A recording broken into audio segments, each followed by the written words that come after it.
For this video, I'm going to show how I make a wood-turned snowman decoration, ornament, whatever you want to call it. And I'm going to do so using the Skew.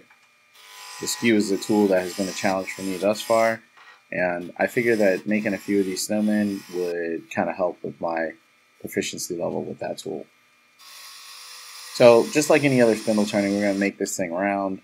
I'm marking out some divisions to define body sections on the piece. You can see me here using the Skew and what's called a planing cut.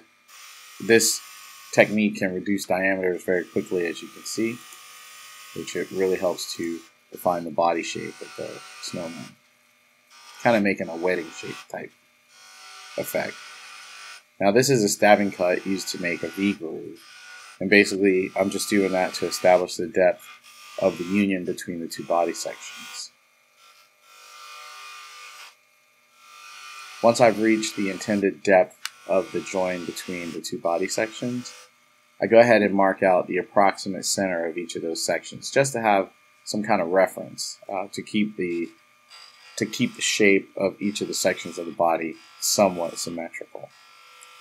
Once I have that, then I take the Skew and I'm going to roll it over on the short point of the Skew chisel. I'm going to roll that into a bead and start to really shape out the body sections of the snowman. Here's where I am with the Skew. From time to time I get a catch. A lot of times it's a pretty bad catch. This one, it's pretty bad as far as a workpiece.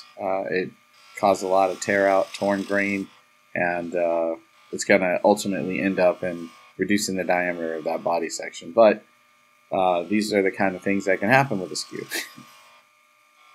Now, it's worth spending the time to try to learn how to use this tool, because you can see the kind of finish that you end up with right off of the tool. A Skew, the surface you can achieve with a Skew has been, in my experience, unmatched by any other tool.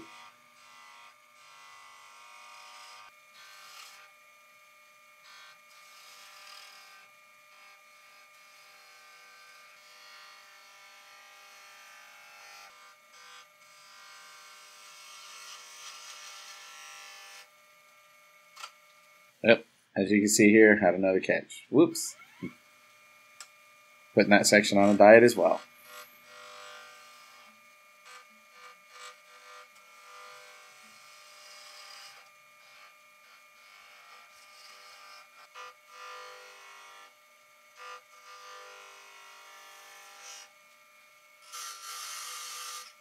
Time to do everybody's favorite thing, a little bit of sanding to refine the shape. With a little bit better control of the Skew, I could probably omit this step.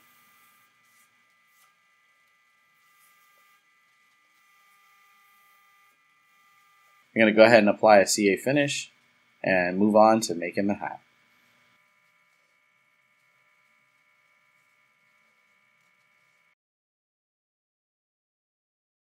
This is a little piece of spalted maple I had left over. I'm going to go ahead and round it out to a cylinder, at least on the end. This is going to form the brim of the hat.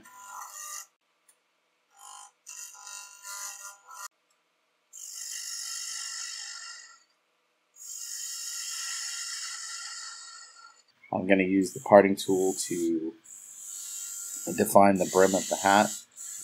Using a set of calipers, I'm going to measure the tenon so that I can cut a recess in the bottom of the hat for a good fit between the hat and the body of the snowman.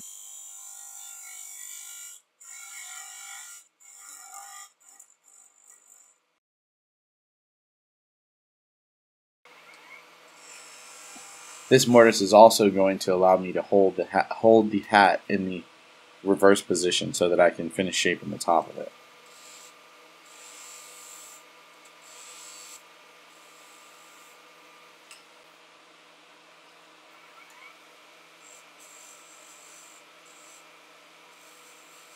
So you might want to take the time now to sand and finish the bottom portion of the hat, as once it's remounted on the chuck, you won't be able to get to that. Because this mortise is a fairly small diameter, I'm going to use the smallest jaws I have on my Nova chuck, which are the 20mm jaws. I'm going to go ahead and mount the hat using the mortise for the head of the mortise from the head of the snowman, just to hold it in place. To create decoration for the hat, I use a parting tool to cut a groove so that I can inlay glitter, which is one of the things I like to do with the particular inlays. So I put a little glitter in, lock that in with Starbond CA, and I do that a little bit at a time as I work my way around the piece. Once I have the material glued in, because it is glitter and the surface is not completely flat, what I typically will do is I'll follow it up with a coat of medium CA on the top, just to smooth it out and fill in any pinholes.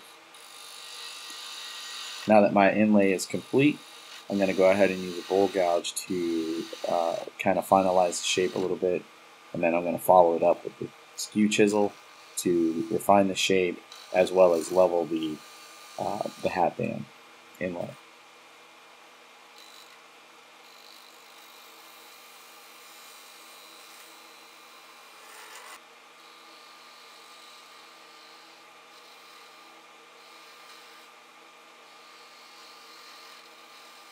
Using my detail gouge, I'm going to go ahead and cut a little bit of a divot in the top of the hat. Just, add that little bit of realism.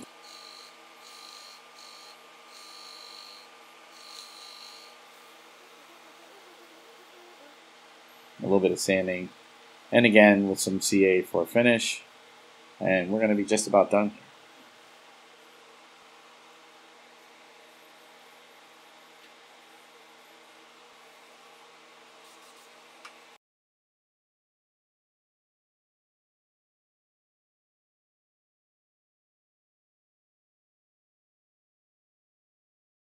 Now that the hat's complete, I'm going to mount the body of the snowman using the tenon in the jaws and the 20mm jaws, bring up the tailstock for support, and go ahead and clean up the bottom of the piece so that it'll sit nice and flat on the table.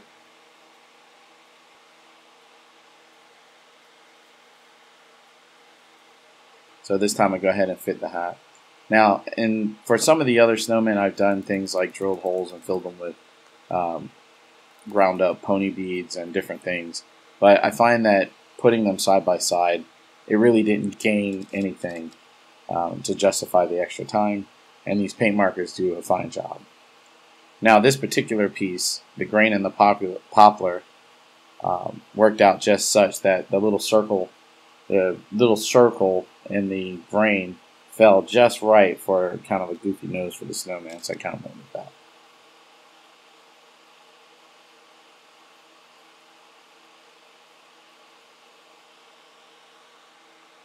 So I'm going to use a little bit of thick CA.